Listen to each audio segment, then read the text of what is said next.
Christian Flavigny, vous êtes pédopsychiatre. Comment est-ce qu'on analyse ce moment de tension finalement chez les élèves?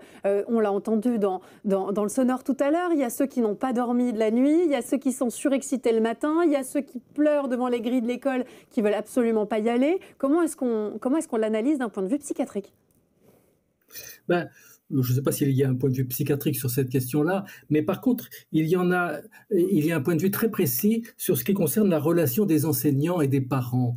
Et je voudrais justement qu'il y ait une clarification qui soit bien faite en dénonçant très clairement la notion de coéducation qui, je dirais, prévaut et qui est même valorisée alors par certains enseignants, mais aussi même par certains parents d'élèves, par certaines associations de parents d'élèves. Bon.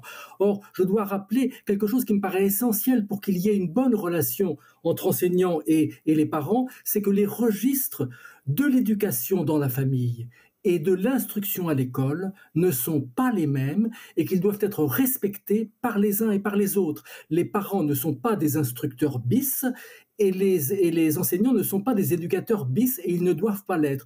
Une confusion s'est créée parce qu'effectivement, je dirais, il y a un tel relâchement, semble-t-il, de l'éducation que les enfants ayant du mal à suivre les consignes, du coup, les enseignants se sentent peut-être obligés de jouer ce rôle. Mais c'est quelque chose qui doit être analysé et qui doit être recadré au niveau de l'éducation, avec ce problème de l'éducation positive, dite bienveillante, que l'on a peut sans doute trop valorisé et qui fait que les enfants grandissent sans le cadre éducatif et n'arrivent pas du coup éduqués à l'école. Or, le principe, c'est que les enfants arrivent à l'école éduqués et qu'à ce moment-là, ils profitent de l'instruction qui est un autre registre, qui est l'approche des connaissances et je dirais le fait de s'approprier les connaissances, ce qui est le rôle à ce moment-là de l'enseignant.